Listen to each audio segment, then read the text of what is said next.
స్థాయిలో నిమగ్నమై లోతు విషయాలు ఛేదించి ప్రజల ముందు బహిర్గతం చేయాలని మేము డిమాండ్ చేస్తున్నాం బాధితుల పక్షాన. ఎందుకంటే అది 24 లక్షలు కాదు, 1,24,00,000 అనేది మెదక్లో నింద ఆరోపణలు వస్తున్నాయి. పోలీసులు సెటిల్మెంట్లు చేస్తున్నారని చెప్పేసి ప్రజల అభిప్రాయాలు వ్యక్తమవుతున్నాయి. దాన్ని మేము వ్యతిరేకిస్తున్నాం. బాధితుల పక్షాన న్యాయం చేయాలని చెప్పేసి మేము విజ్ఞప్తి చేస్తున్నాం ఎస్పీ కార్యాలయం. ఎందుకంటే నిరుపేదైన దుర్గప్రసాద్ వాళ్ళ తండ్రి బాబు, అమ్మ అయినట్టు బుజ్జమ్మకు న్యాయం చేయాలి.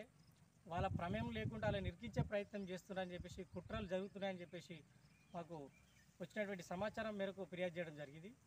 అందులో ప్రమేయం లేకున్న శేఖరు, గతంలో పనిచేసినటువంటి శేఖరు, కానిస్టేబుల్ నర్సింహులు, తర్వాత ఆ విజయ్ డైరీ మేనేజర్ను ఎఫ్ఐఆర్లో చేర్చి కఠినంగా శిక్షించాలి. ఆ పూర్తి స్థాయిలో ఉన్నటువంటి డబ్బులను రికవరీ చేసి ప్రభుత్వ పరం చేయాలని చెప్పి మేము డిమాండ్ చేస్తాం. అందులో ఉన్నటువంటి ఎన్ని లక్షలని చెప్పేసి ప్రజలకు తెలియాల్సిన అవసరం ఉంది. దాని మీద ఎన్ని సంవత్సరాల నుంచి తనిఖీలు చేసే దాఖలు లేవు.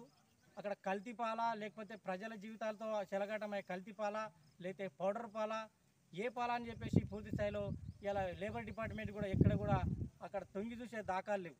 ఇలా మెదక్ జిల్లాలో దారుణమైన పరిస్థితులు ఉన్నాయి. పోలీసులు పూర్తి స్థాయిలో అవసరం ఉంటే కోర్టు పర్మిషన్ చేసైనా కానీ అక్కడ తనిఖీలు చేసి తక్షణమే దాన్ని సీల్ చేయాలని చెప్పేసి మేము డిమాండ్ చేస్తున్నాం. లేకపోతే ముందు ప్రమాదం ఏరిపై ప్రజల జీవితాలతో చెలగాటం ఆడుతున్నారని చెప్పేసి కూడా అన్ని రకాల ప్రజల ఆరోగ్యానికి హాని కలిగే కెమికల్ వాడుతున్నారని చెప్పేసి కూడా సమాచారం వస్తుంది. దాన్ని చూడనట్లుగా ఇలా లేబర్ ఆఫీసర్, కలెక్టర్ ఉన్నారా లేదా అని చెప్పేసి మేము ప్రశ్నిస్తున్నాం. కలెక్టర్ పూర్తి స్థాయిలో విచారణ చేయాలి, దాన్ని విజిట్ చేయాలి, అవసరమైన దాన్ని సీల్ చేయాలి. ఆమె మీద ఏదైతే విజయ్ డైరీ మేనేజర్ మీద కేసు నమోదు చేయాలి, క్రిమినల్ కేసు చేయాలి, ఉన్న డబ్బులు రికవర్ చేయాలి.